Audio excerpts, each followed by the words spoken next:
Unit 3 हम चलाएंगे भूगोल से संबंधित। तो देखिए, अब पहला प्रश्न है, पृथ्वी के विभिन्न स्थल रूपों उदाहरण पर्वत, घाटी, पठार एवं मैदानों का निर्माण किन प्रक्रियाओं के परिणामस्वरूप हुआ है, यानी कि किन तरीके से हुआ है पृथ्वी पर ये जितने भी पर्वत हैं, घाटी है, पठार है। तो इसमें 4 विकल्प दिए हैं। इसमें जो आंसर है वो आपका है आंतरिक एवं बाह्य दोनों प्रक्रियाओं के द्वारा, क्योंकि जो पृथ्वी पर विभिन्न आंतरिक प्रक्रिया के कारण बहुत से स्थानों पर पृथ्वी की सतह पर कहीं ऊपर उठ जाती है तो कहीं धंस जाती है। दूसरी या बाह्य प्रक्रिया स्थल के लगातार बनने या टूटने की प्रक्रिया के द्वारा होता है। अगला प्रश्न देखेंगे, जो नीचे दिए गए कथन उनमें देखेंगे, पृथ्वी की सतह के टूटकर घिस जाने को अपवर्तन कहते हैं। पृथ्वी की नई सतह के कारण निर्माण की प्रक्रिया को निक्षेपण कहते हैं। तो इसमें कौन सा सही है?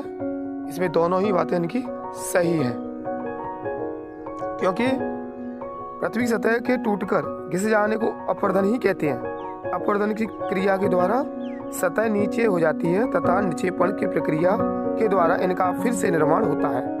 ये दोनों प्रक्रिया बहते हुए जल के द्वारा और वायु तथा बर्फ के द्वारा होती है। अगला प्रश्न, विश्व की सबसे पुरानी बलित पर्वत श्रृंखला कौन सी है? तो इसमें अरावली पर्वत, यूराल पर्वत, रॉकी पर्वत और अपलेशियन पर्वत। तो इसमें आपका आंसर अरावली पर्वत। भारत की अरावली पर्वत श्रृंखला विश्व की सबसे पुरानी बलित पर्वत श्रृंखला है।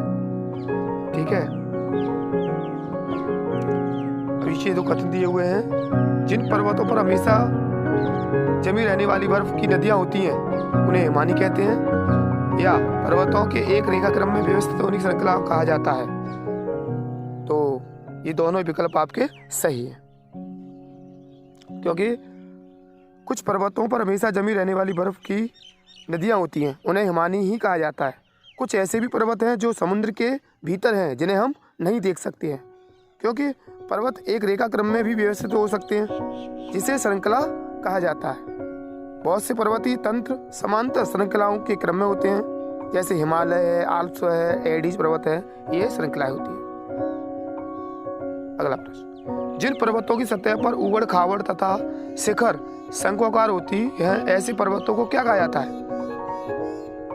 तो ऐसे पर्वतों को हम बलित पर्वत कहते हैं, क्योंकि जिन पर्वतों की सतह उबड़ खाबड़ होती है या शिखर शंख के जैसे आकार में होते हैं, उन्हें हम बलित पर्वत कहते हैं। और जो हिमालय तथा आल्प्स पर्वत बलित पर्वत के उदाहरण है।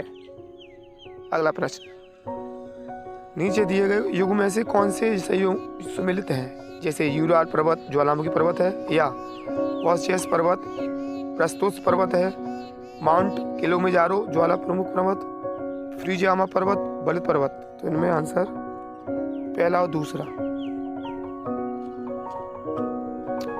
मोनाकी पर्वत किस महासागर में अवस्थित है? तो अटलांटिक महासागर, प्रशांत महासागर, हिंद महासागर, दक्षिण महासागर। तो इसका जो आंसर है वो प्रशांत महासागर, क्योंकि प्रशांत महासागर में स्थित मोनाकी पर्वत सागर की सतह के नीचे स्थित होता है। इसकी ऊंचाई 10,205 मीटर एवरेस्ट शिखर से भी अधिक है। अगला प्रश्न, विश्व का सबसे ऊंचा पठार कौन सा है? तो दक्कन का पठार, तिब्बत का पठार, युगांडा का पठार या केन्या का पठार? तो वो तिब्बत का पठार है विश्व का सबसे ऊंचा पठार, क्योंकि तिब्बत का पठार विश्व का सबसे ऊंचा पठार है, जिसकी ऊंचाई समुद्र तल से है जो है 4,000 से 6,000 मीटर तक है। पठार उठी हुई एवं सपाट भूमि होती है, यह आसपास के क्षेत्रों से अधिक उठा हुआ होता है।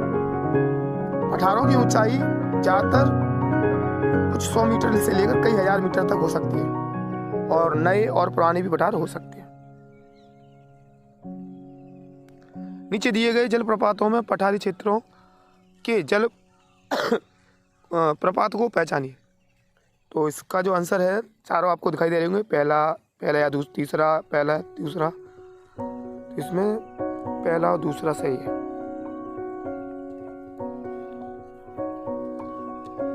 मैदानों के संदर्भ में नीचे दिए गए कथनों पर विचार कीजिए। अधिकांश मैदान मुख्य नदियों तथा उनकी सहायक नदियों के कारण बने हैं, या मैदान विश्व में सबसे अधिक जनसंख्या वाले भाग होते हैं। तो इसमें तो जो उत्तर है आपका वो पहला और दूसरा दोनों सही है, क्योंकि मैदान समतल भूमि के बहुत बड़े भाग ही होते हैं। अधिकांश मैदान मुख्य नदियों तथा उनकी सहायक नदियों के द्वारा बने होते हैं। नदियाँ पर्वतों के ढालों पर नीचे की ओर बहती हैं और उन्हें अपरदित कर देती हैं। वे अपरदित पदार्थों को अपने साथ आगे की ओर ले जाती हैं।